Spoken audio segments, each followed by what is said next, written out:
Assalamualaikum warahmatullahi wabarakatuh. Alhamdulillah alladzi 'allama bil qalam 'allamal insana ma lam ya'lam. Asyhadu an la ilaha illallah wahdahu la syarikalah wa asyhadu anna Muhammadan 'abduhu wa rasuluhu la nabiyya ba'dah. Raditu billahi rabba wa bil islami dina wa bi Muhammadin nabiyya wa rasula. Allahumma inni as'aluka rizqan thayyiban wa ilman nafi'a wa amalan mutaqabbala. Bapak Ibu berjamaah salat subuh Masjid Remaja yang dirahmati oleh Allah. Mari kita bersama-sama tidak henti-hentinya untuk senantiasa berucap-ucap syukur kehadirat Allah Subhanahu wa taala, karena sampai dengan pagi ini kita masih diberi kesempatan oleh Allah untuk bertemu muka, bermuajah untuk bersama-sama kita menegakkan sholat di masjid yang insya Allah penuh dengan barokah dari Allah Subhanahu wa taala. Mudah-mudahan seluruh aktivitas kita selama ini semuanya diterima dan mendapatkan ridho dari Allah Subhanahu wa taala. Sholawat dan salam mudah-mudahan tetap terlimpah pada junjungan Nabi besar Muhammad SAW yang telah membimbing umat manusia dari zaman gelap ke zaman yang terang. Dan mudah-mudahan kita yang hadir di masjid ini dan keluarga kita di rumah termasuk hamba-hamba yang senantiasa mendapatkan hidayah dari Allah Subhanahu wa taala agar kehidupan kita selamat dan bahagia dunia, selamat dan bahagia pula nanti kita di akhirat. Amin ya rabbal alamin. Bapak sekalian, pagi ini kita sudah memasuki bulan Dzulqa'dah. Kita mesti berakrab-akrab untuk menggunakan kalender Hijriyah. Sebab pada bulan-bulan tertentu telah ditetapkan oleh Allah Subhanahu wa taala sebagai bulan pilihan, bulan yang diutamakan dan dimuliakan oleh Allah Subhanahu wa taala. Bapak sekalian, setahun itu ada 12 bulan. Baik yang hijriyah maupun yang miladiyah. Rembulan berputar mengelilingi bumi, memunculkan kalender hijriyah. Bumi berputar mengelilingi matahari, memunculkan kalender miladiyah. Baik hijriyah maupun miladiyah sama-sama 12 bulan. Tapi Allah Subhanahu wa taala menggunakan kalender hijriyah untuk menetapkan hukum-hukumnya. Kula ulangi malih. Allah Subhanahu wa taala menggunakan kalender hijriyah untuk menetapkan hukum dan syariatnya. Tapi sekalian, besok pada saat hari raya Idul Adha, tanggal pinten? 6? Yang pasti 10 Dzulhijjah. Sapa mau 6 Juni?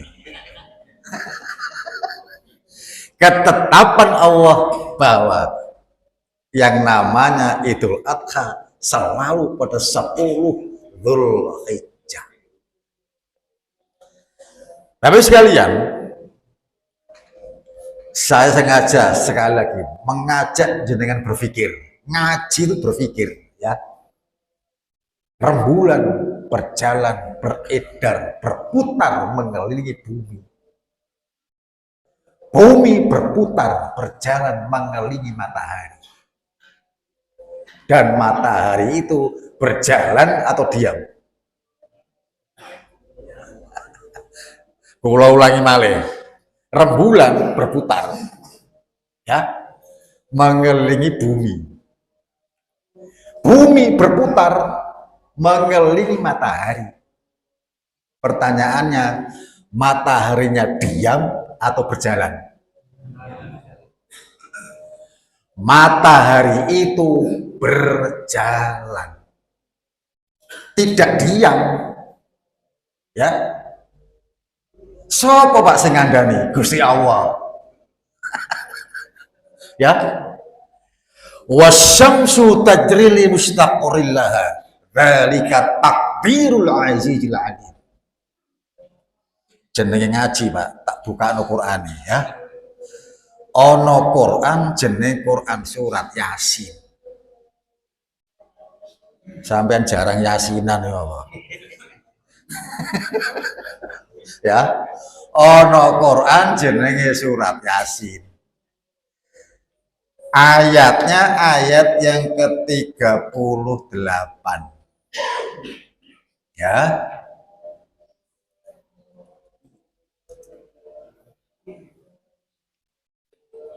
Wasyamsu tajri li mustaqarril laha dzalika takdirul azizil alim. Pak ngapunten Pak ya, terjemahannya bahasa Inggris. Wis ora apa-apa. Aku yakin sampean kabeh ngerti bahasa Inggris. Ya. Dan matahari itu berjalan. Li mustaqarril laha, di atas garis edarnya. Ya, jadi matahari itu bukan diam, tapi berjalan.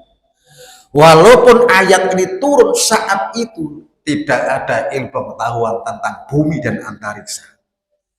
Al-Quran turun melampaui zamannya.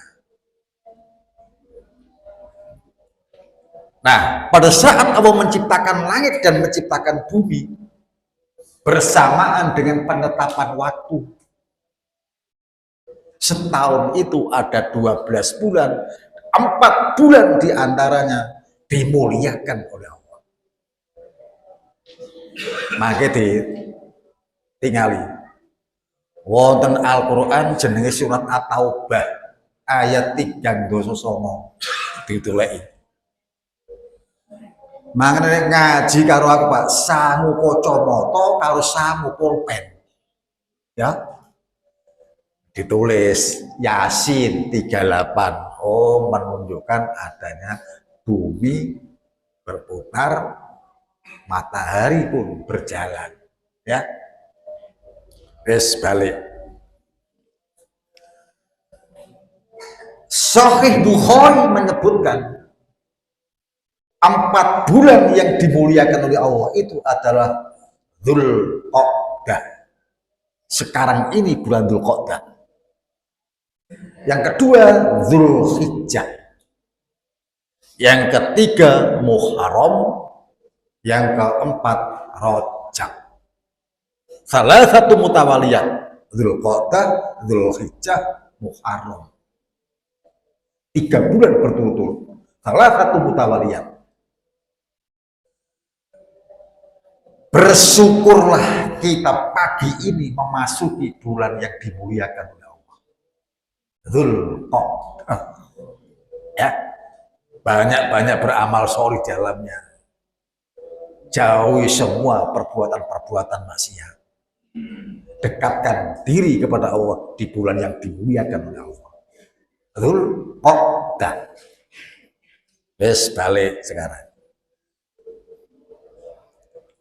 Kalau jenengan kemudian mendengar Dzulhijjah, apa sing sampeyan eling-eling?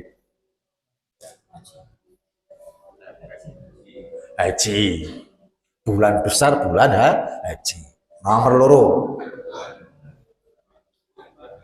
Korban. Sing dieling-eling korban. Wong sak kampung bareng-bareng nyate bareng. Ya. Terus berikutnya, ya, puasa Arafah. Tapi sekalian, kita masih tahu kalau di dalam bulan Ramadan, ini Ramadan ini ya, Ramadan.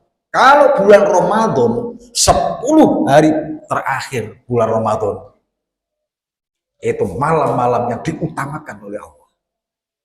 maka turun syariat iktikaf, turun Lailatul Qadar di 10 akhir bulan Ramadan. Tapi kalau bulan Zulhijjah 10 hari pertama, dilihat ya. Mari nanti kalau jenengan begitu mendengar Zulhijjah mulai tanggal 1 sampai tanggal 10 itu harus apa jenenge wong Jawa karane ngepen no. Menekankan pada diri sendiri untuk banyak-banyak takarrub kepada Allah. Banyak-banyak untuk mendekatkan diri pada Allah dengan banyak-banyak amal soleh, ya.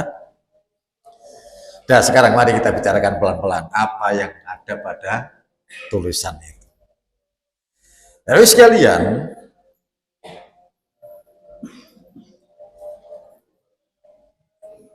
kita bicara tentang binatang kurban. Pak, tadi sudah disebut oleh Pak Mariono ya tentang kurban.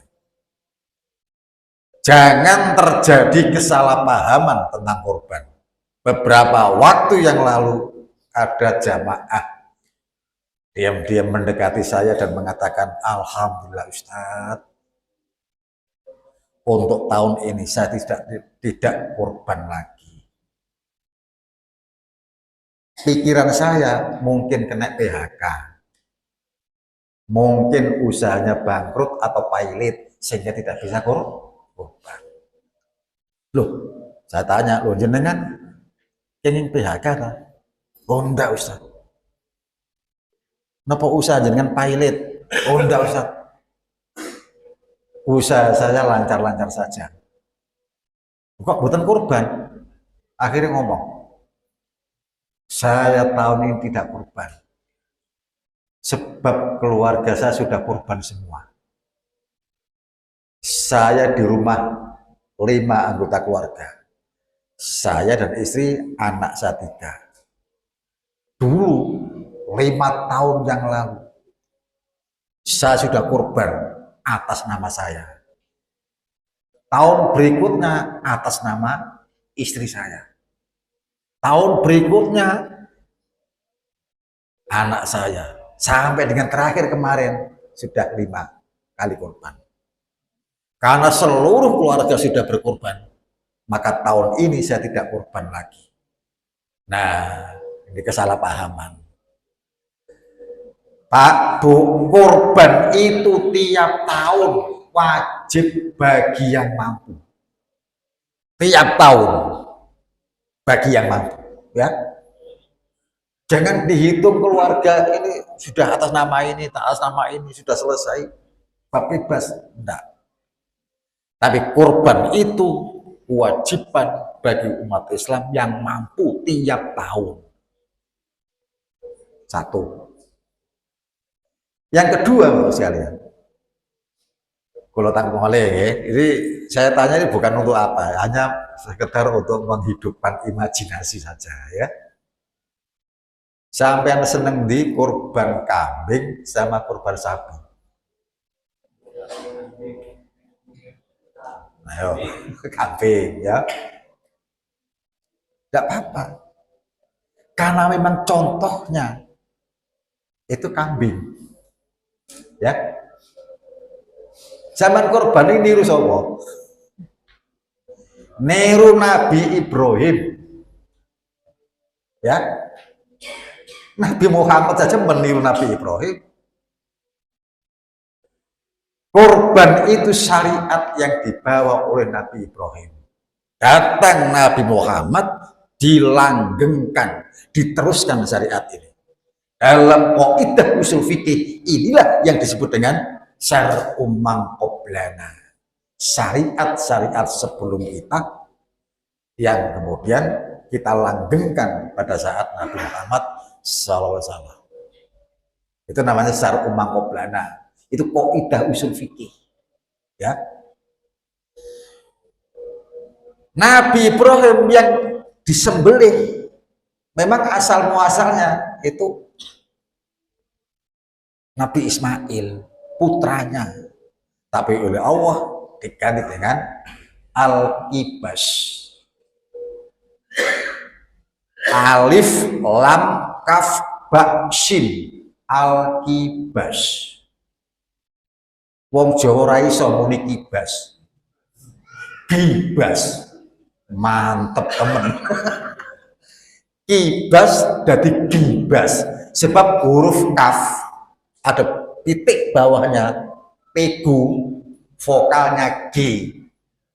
Jadi al-kibas vokalnya menjadi al-gibas. Mantep temen ya.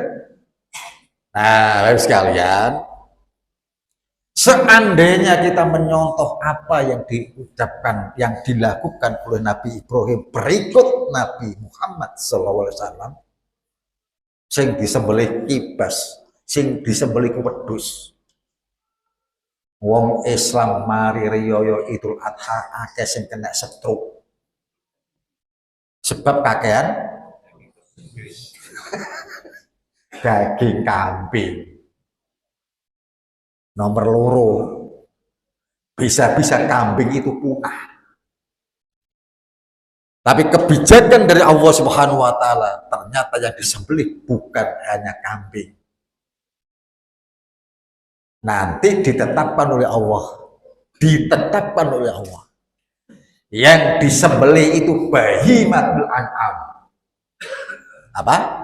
Bahimatul an'am. Binatang ternak berkaki 4. Bahimatul an'am oleh orang-orang Arab tempat syariat ini turun dipahami ada 3. Onta itu binatang ternak berkaki 4. Onta dengan berbagai macam jenisnya. Sebab apa? Sebab ono unta sing punu loro, ono unta sing punu mek siji. Boleh, mana yang disembelih? Ya. 2, sapi dengan berbagai macam jenisnya. Ono sapi Bali, ono sapi Madura, ono sapi Jawa, ono sapi sing gak patek Jawa iki ono. Ya. Silakan sapi yang mana yang disembelih, bahimatil an'am. Yang ketiga al-kibas, wedhus. Iku yang ngono, ana wedhus Jawa, ana wedhus gak patek Jawa. Silakan mana al-kibas. Ya. Bahimatul an'am. Ini pemahaman orang-orang Arab tempat ayat ini turun. Ya jangan ditafsirkan kepada yang lain. Gak duit-duit kurban kelinci. Kelinci kan kaki 4 Pak, diternak. Tidak termasuk pemahaman bahimatul an'am.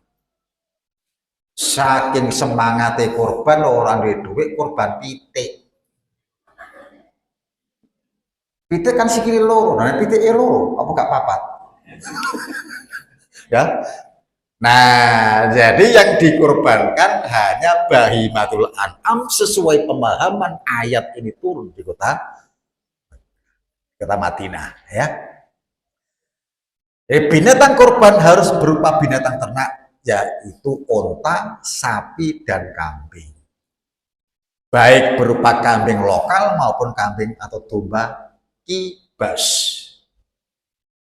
Berdasarkan firman Allah Subhanahu wa taala. Walikulli ummatin ja'alna mansakan liyadhkuru ismallahi 'ala ma razaqahum min bahimatil an'am. Bahimatil an'am. Ya.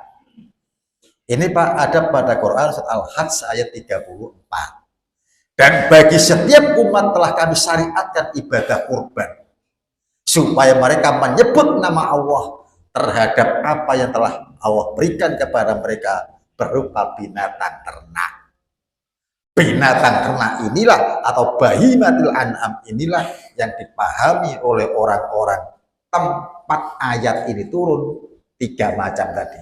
Onta, sapi dan kambing. Walaupun Nabi Ibrahim dan Nabi Muhammad menyembelih kambing, ya, tidak pernah menyembelih sapi. Tapi Allah Subhanahu wa taala menggunakan bahimatul an'am. Dan berikutnya, Pak. Ini karena kita tersebar waktu ya, langsung saja, Pak.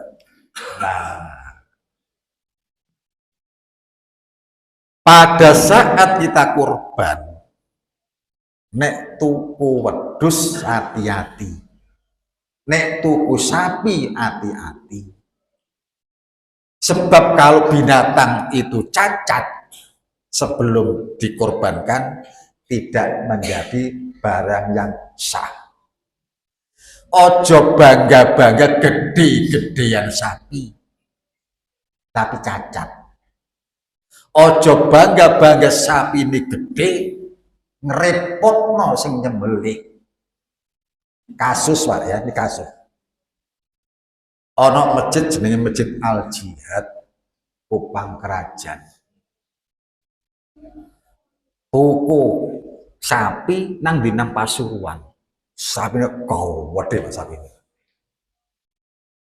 Diangkut sudah dari Pasuruan ke Kupang Kerajaan Surabaya. Ngedukno sapi repot. Saking gedene sapi. Wong Surabaya gak pengalaman nuntun sapi. Sapi mudhun toko truk, Pak. Kakinya patah. Kabotan awak, coklek sikile sapi. Kalau sapi itu dijadikan kurban, hewan kurban, dan cacat sebelum disembelih, tidak sah. Makanya hati-hati. Kasus yang nomor loro, ono masjid jenenge Masjid Khalid bin Walid Kupang Panjaan. Sapi ini gawede, Pak. Itu sapi gawede. Waya nyembelih karena kegeden sapi repot. Sapi dirubuhno mau mancal-mancal. Wong akeh nyekali semburat kabeh. Kegeden sapi. Pada saat mau disembelih, Pak, subhanallah, tukang jaganya, Pak, keselentik sapi, kepancal sapi, Pak, sikile patah. Pas di pancal sapi kena dengkuli persis. Patah, sing patah duduk sirih sapi, Pak. Sikile sing nyembelih. Merasa subhanallah, Islam itu mudah, jangan mempersulit. Bangga dengan besarnya sapi malah mempersulit. Tapi nek korban yo ojo sing sapi sing kuru-kuru pedet, ojo, Pak. Asalkan sudah terpenuhi syarat untuk korban, pakai saja. Masih orang gede-gede pokoknya memenuhi syarat. Kamu kegeden malah repot sampai. Satu. Berikutnya yang kedua. Iki ono takbir geremeng-geremeng. Wis geremeng bodoh geremeng. Apa takbir? Aku nek wayahe korban sumpek kan. Masjid tadi kotor, ambune gak enak. Mosok masjid itu ambune kok kandang ternak. Datang di keputusan, wis ngene ae. Nek arep tuku kambing, tuku sapi, wis ora usah tuku ngono-ngono. Kumpul ae duwike. Mari digawe tuku daging nang pabean. Wong wis tuku sekian banyak kilo, bungkus ae setengah kilo, sak kilo didomne nang jamaah. Wis masjide resik ora blepotan. Pak, nek ana takbir ngono, Pak, dukno ae. Pecaten ae dadekno satpam, ya. Ojo dadi ketua takmir ya. Pak, yang namanya kurban syiar yang luar biasa. Di Pegirian tiap hari ono sembelian sapi, ono penyembelian kambing. Tapi tidak ada syiar di situ. Sementara hewan kurban yang kita sembelih saat Idul Adha, subhanallah, penyembelihannya saja pakai doa tertentu. Saat penyembelihan diiringi dengan takbir, tahmid, tahlil. Ini ritual dan syiar yang luar biasa. Punya pengaruh pada masyarakat yang melihat kurban itu. Yes, Pak, kelihatan Pak ya? Jadi nek sampean tuku wedhus ojo wedhus sing kira. Ya. Sing mripate cacat. Wedhus itu kan senengane karo koncone kan ubruk-ubrukan, Pak. Sundang-sundangan. Iki ono sundang lali, Pak, gak gawe kacamata. Kenek sungune. Mripate kenek sungune lawane. Cas. Udah Pak, cacat matanya. Ojo tuku wedhus sing cacat digawe kurban. Ya. Nanti kalau jenengan membeli sapi, membeli kambing kurban, sing dodol Pak, kongkon nuntun sapi, kongkon sapi ku kongkon ngadeg, kongkon nggawa mlaku. Cacat apa ora? Sebab pernah terjadi culak. Ono wong tuku sapi, sapi ini pasti kuat, sapi ini ngeleset, lunggu-lunggu sapi ini. Karena kelihatan besar dan baik langsung dibeli. Gak ngerti nih Pak, sapi ini pincang. Ya, sapi ini gak iso mlaku, kena stroke. Sapi yang cacat tidak diperbolehkan jadi hewan kurban. Ya, makanya hati-hati. Tidak pincang, tidak kurus, ya. Telinganya tidak terpotong. Sebab telinganya jangan dipotong, Pak. Untuk apa? Untuk pertanda bahwa itu adalah hewan milik seseorang. Potong, ya. Nah, baik sekalian. Sekarang sohibul kurban. Sopo sohibul kurban? Nanti kalau jenengan kurban, Pak, nggak usah rebutan nama. Ya, tidak usah rebutan nama. Bu, dititeni Bu ya. Sebab ono jamaah sing ngomong ngene, Pak, aku mari geger karo bojoku. Apa perkara kurban. Mbok apa? Tahun-tahun yang lalu, setiap kurban saya serahkan ke panitia atas nama saya. Saiki bojoku protes. Ganti apa? Masuk atas nama sampeyan tok ae. Tahun ini atas nama saya. Wah, geger. Rebutan jeneng. Pak, kalau sudah ada kurban, pahala kurban seekor kambing dapat mencakup sebuah atau satu keluarga. Kalau bapak itu seorang suami telah kurban, maka pahalanya untuk satu keluarga itu. Istri juga punya pahala, dapat pahala. Anak-anaknya juga dapat pahala. Jadi ojo rebutan nama. Ya. Bu, wis ora usah rebutan nama. Ya. Tapi sekalian, ini ada hadis. Hadis ini sahih Muslim. Ya. Ya Aisyah, halumil mutyah. Aisyah, ambilkan aku pisau besar. Korban itu pakai pisau yang besar. Harapannya sekali tebas, putus kerongkongan dan tenggorokan. Ya, ini ada dua, Pak. Ada kerongkongan, ada tenggorokan. Kalau tenggorokan itu tempat lalu lalangnya makanan. Tenggorokan, ya. Kalau kerongkongan itu tempat lalu lalangnya pernafasan. Ya. nek tenggorokan hubungannya lambung, nek kerongkongan hubungannya paru-paru. Kudu putus karo-karone. Makanya gawe pisau besar. Nyembelih sapi gawe kater. Loro Pak. Ya, sekali tebas dua kerongkongan. Tenggorokan dan kerongkongan putus. Ya. Maka, wahai Aisyah, ambilkan aku pisau besar. Setelah pisau dibawakan, Nabi mengambilnya dan membaringkan. Nah ini Pak, ibas ini. Al-kabsa.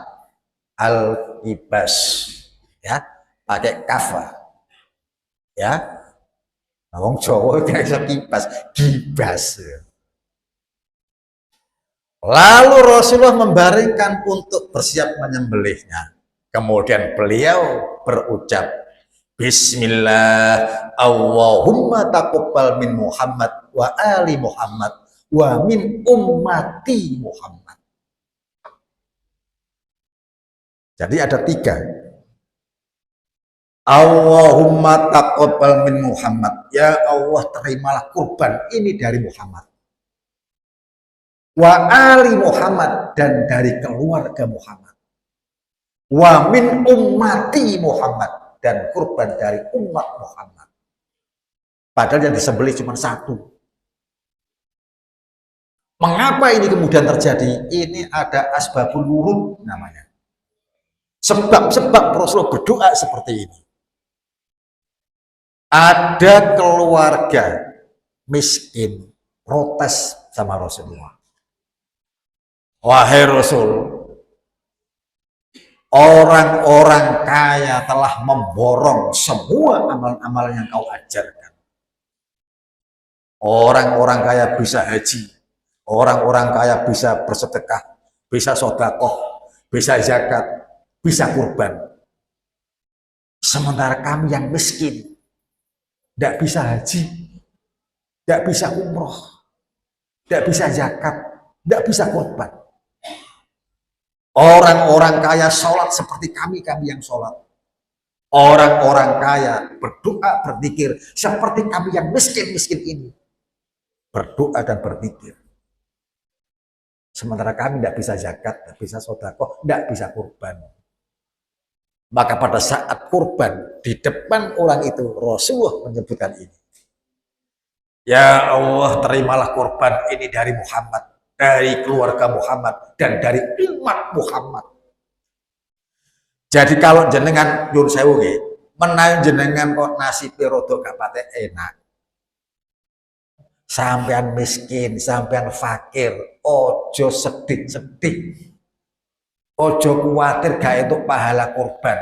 Bagi orang fakir miskin yang tidak mampu kurban karena kemiskinannya, mendapatkan pahala kurban dari doa Rasulullah ini.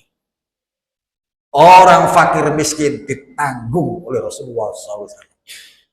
Itu enaknya dari umat Muhammad. Ya, makanya banyak-banyaklah bersolawat atas Nabi. Ya, supaya apa? Dapat syafaat iya, dapat tanggungan pahala kurban juga iya. Hadis ini Pak, hadis Sahih Muslim. Jenenge ngaji Pak, tak buka no gak popo. Nah ini Pak, dalilnya tuh ini Pak. Ya Aisyah, halumil mudyah ini ya. Saya tidak mengajak jenengan baca ini. Iso nangis sampean. Sebab gak iso muni ya. Maksud saya tak buka supaya jenengan tahu iki ono sanad Pak, sanad. Ya, kita klik sudah rubah warnanya. Ya. Kemudian kita menggunakan thoriqu riwayah, jalan periwayatan hadis ini. Hadis ini Pak, jalan periwayatan sahih. Ya. Ini skema sanad hadis. Sanad hadis ini Pak, subhanallah, marfu, nyambung sampai Rasulullah. Marfu artinya bahwa sabda Nabi ini nyambung dari rawi sampai dengan Rasulullah SAW. Dari pencatat hadis dewan hadis sampai dengan Rasulullah, namanya marfu. Ini bisa dijadikan dasar amalan kita sebab hadisnya sahih. Sahih apa? Sahih Muslim. Hadis nomor 3637. Nah, itu ya. Nah, lanjut. Sampean gak entuk iki, aku entuk. Ya. Tapi ini aku ngombe iki gak sido pengajian, Pak. Ya, berikutnya, Pak. Tapi sekalian, jika seseorang berkorban dengan seekor kambing, maka pahala korban hewan tersebut telah cukup untuk seluruh anggota keluarga. Yang namanya keluarga bisa masih hidup atau yang sudah meninggal dunia, tanpa menyebutkan nama keluarga yang sudah meninggal itu. Jadi kalau saya kurban, sementara ayah ibu saya sudah meninggal dunia, saya kurban atas nama saya, bapak ibu saya pun mendapatkan pahala kurban. Ya, sebab keluarga. Wa ali Muhammad, Khadijah sekarang meninggal dunia sebelum Rasulullah. Tapi Rasul berdoa, Allahumma taqabbal min Muhammad wa ali Muhammad. Maka Siti Khadijah pun mendapatkan pahala kurban itu. Sebab keluarga Muhammad. Itu, ya. Tapi juga ada yang menafsirkan beda. Maksudnya tidak seperti itu, Pak. Tafsir, Pak, ya, tafsir. Kalau kita berkorban sementara bapak ibu kita sudah meninggal dunia, maka bapak ibu kita mendapatkan pahala karena kesolihan anaknya. Oh, itu menafsirkan begitu. Karena anaknya solih, ya, berkorban, maka bapak ibunya mendapatkan pahala tentang kesolehan anaknya. Itu tafsir, Pak. Ya, tapi bagi saya, Pak, kita kembali pada kalimat Rasulullah saja. Wa ali Muhammad, dan keluarga Muhammad. Berarti siapa yang berkorban, maka seluruh keluarganya mendapatkan pahala korban itu. Berikutnya, Pak. Jadi kata keluarga menyangkut istri, anak, dan kerabat. Makanya ngone ono wong korban nuntun hewan kurban, ngomong nang panitia. Mergo ono sing ngomong ngene, Pak, iki kurbane bapakku. Nah, bapak sampean nang ndi? Wis mati. Wis 10 tahun yang lalu. Nanti ada hukum-hukum tersendiri, Pak. Kalau memang bapaknya berwasiat, boleh berwasiat. Contoh ngeten. Le bapak wis loro-loron. Le bapak duwe nanggone bank. Piro, Pak? 100 juta. Engko nek sewaktu-waktu bapak kok mati, duwe iku jupuken. Aku wasiat yo. Jupuken duwe iku nek wayahe kurban tukokno sapi. Iku minangka kurbanku. Ini wasiat namanya. Kalau itu kemudian dilakukan, maka sah kurban itu atas nama almarhum. Sebab wasiat. Anaknya melaksanakan wasiat itu. Tapi ini ora ono wasiat. Bapak ini ora tahu sholat, ora tahu zakat, ya ora wasiat opo-opo. Dada anaknya terus kurban atas nama bapaknya. Oh iki, Pak, masalah. Sebab menurutku ora ono tuntunan. Makanya kalau jenengan kemudian punya bapak yang sudah meninggal dunia, sementara jenengan kurban, wis ora usah atas nama-nama. Atas nama sampean wae, sampean kurban, bapak sampean pun mendapatkan pahala, setidaknya pahala kesolihan anak. dan pahala kurban bagi anak seperti hanya doa Rasulullah Shallallahu Alaihi Wasallam. Nah, saya ini masalah ono sekolahan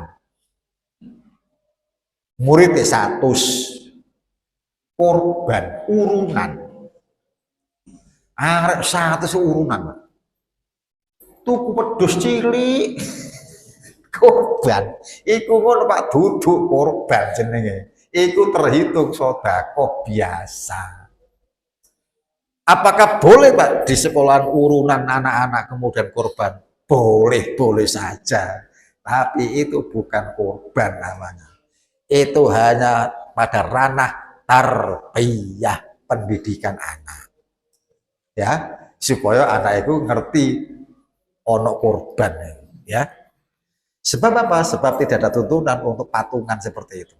Seekor kambing tidak bisa dijadikan sebagai hewan korban patungan untuk 2 orang atau lebih, karena dalam hal ini tidak terdapat dalam Al-Quran maupun Sunnah Rasulullah SAW. Pendistribusian sekarang, Pak, bedanya dengan zakat fitrah. Kalau zakat Pak, zakat fitrah lil fuqara wa masakin, itu untuk fakir dan miskin. Kalau zakat mal, infak dan sodakoh ada 8 asnaf.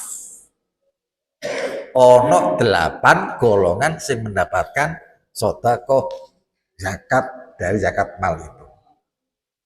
Tapi kalau tentang kurban, semua orang boleh.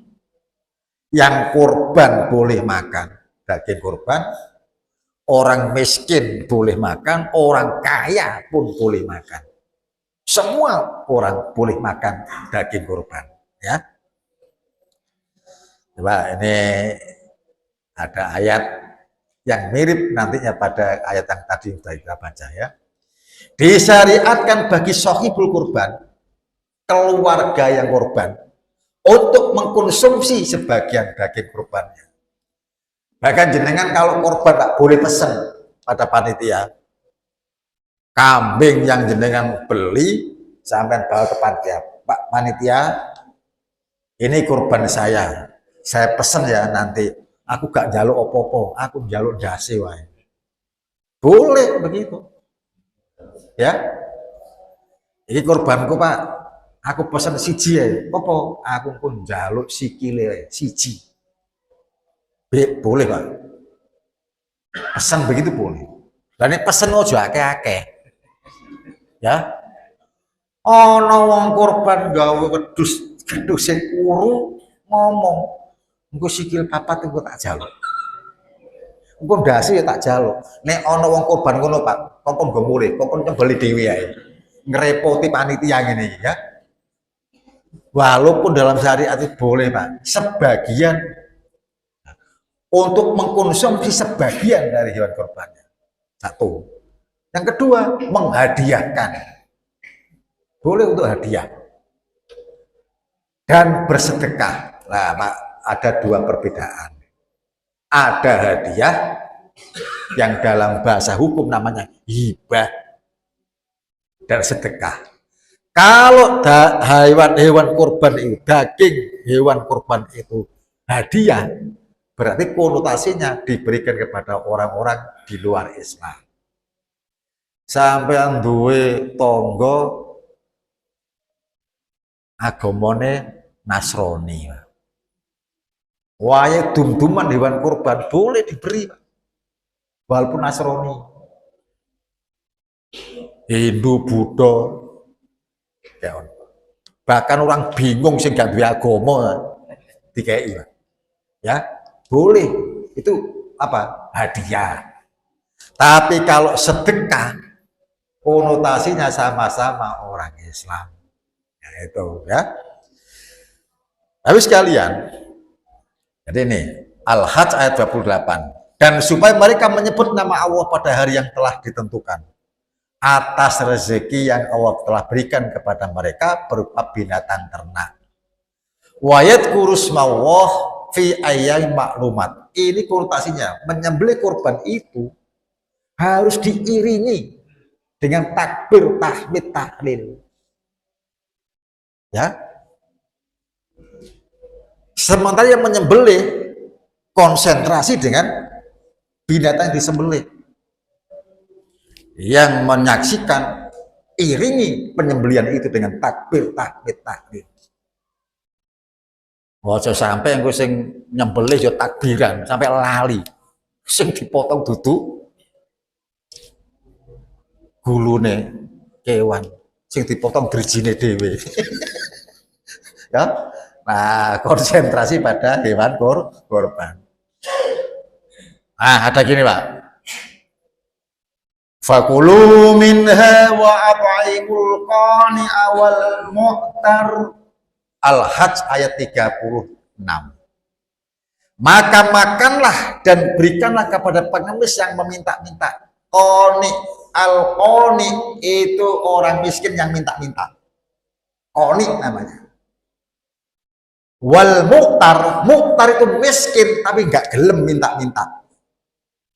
Disinilah panitia kurban harus peka terhadap orang-orang yang mu'tar ini.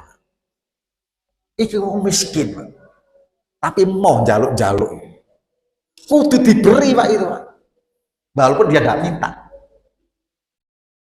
Jadi orang miskin itu ono loro modeli. Miskin dan minta-minta. Dan yang kedua, miskin tapi tidak mau minta. Sing repot, sugih minta-minta. Ono ngono yo. Teko wonge. Ya, nah ini mesti dipahami. Jadi ono al-qani, ada al-mu'tar, sama-sama miskin. Kalau qani itu miskin jaluk-jaluk, ya. Kalau yang mu'tar miskin gak gelem jaluk, menjaga marwahnya, menjaga gengsinya. Ini juga harus diberi, ya. Tapi sekalian, makna memberi makan adalah bebas menentukan beberapa banyak bagian masing-masing yang berhak menerima. Akan tetapi pilihan terbaik adalah sepertiga dimakan sendiri, sepertiga dihadiahkan, sepertiga disodakohkan. Tuh, ya. Tapi sekalian, nah ini penting, Pak, ya, penting. Wis awan ya. Terakhir ya, terakhir. Jika korban disembelih pada tahun terjadinya kelaparan, musibah, paceklik, ono banjir, tanah longsor, gempa bumi, tsunami, ya, maka tidak boleh menyimpan daging korban tersebut lebih dari 3 hari. Jadi tidak boleh menyimpan daging korban lebih dari 3 hari. Jika di tempat itu paceklik. Apa paceklik? Angel pangan. Ada musibah. Rumah terbakar, banjir, tanah longsor, gempa bumi, tsunami. Pak, orang Islam harus peka untuk bisa menolong orang-orang yang menderita. Kita tidak boleh makan enak sementara mereka kelaparan. Nah, ya. Jadi itu sebab. Kalau sebabnya hilang, boleh menyimpan. Negara aman, orang musibah, boleh kita menyimpan. Orang-orang miskin pun banyak yang menyimpan. Ya. Ngapunten nggih, ini ada sharing saja, pengalaman saja. Saya menyimpan pendak tahun durung entek daging. Gresok mangan pentol. Sebab oleh Isa dimasuk kepada freezer yang tahan lama akhirnya, ya. Saya yakin jenengan juga begitu. Ya. Memang mungkin rasa beda, ya. Tapi sekalian, Subhanallah, saya pernah Pak, maaf ya. Nah, ini karena saya ngaji di masjid-masjid Surabaya, 35 masjid rutin Pak, seperti sekarang di sini. Ya, 35.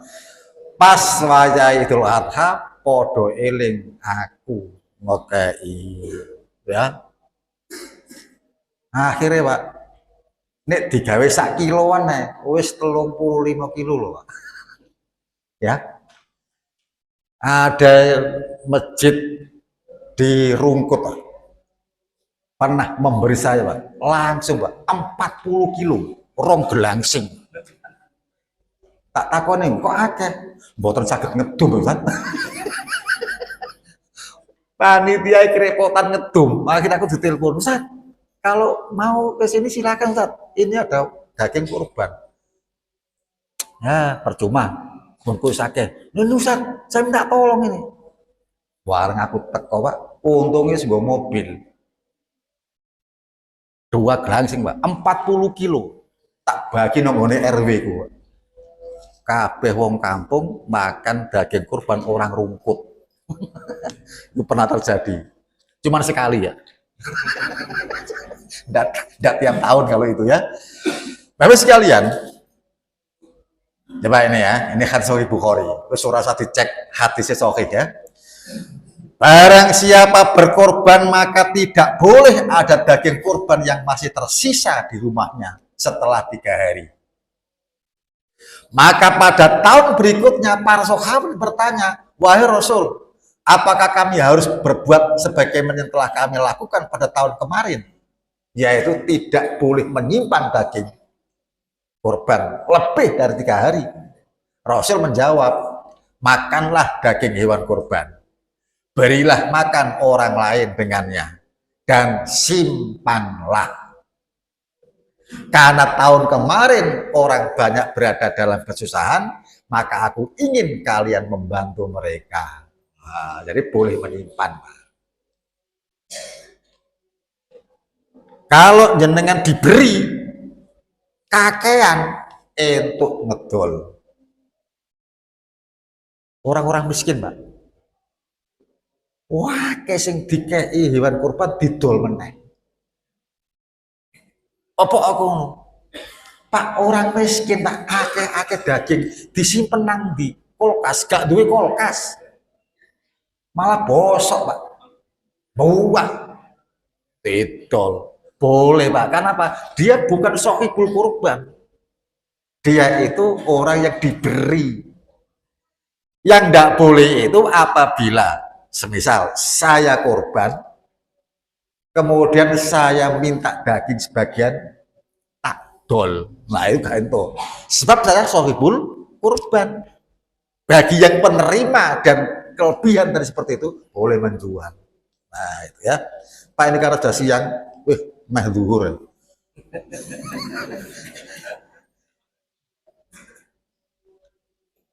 Yang saya berikan gini Pak, ini untuk perbandingan penyembelian hewan kurban saat jahiliyah yang sampai sekarang masih ada. Lon kurban kok ini Pak. Ini kira entuk Pak. Ini penyembelian ala jahiliyah. Ora entuk nyembelih ini. Ya. Wes. Iki ngono masjid duduk gedung besko. Ya. Paham Pak ya? Jadi tidak boleh menyembelih seperti ini.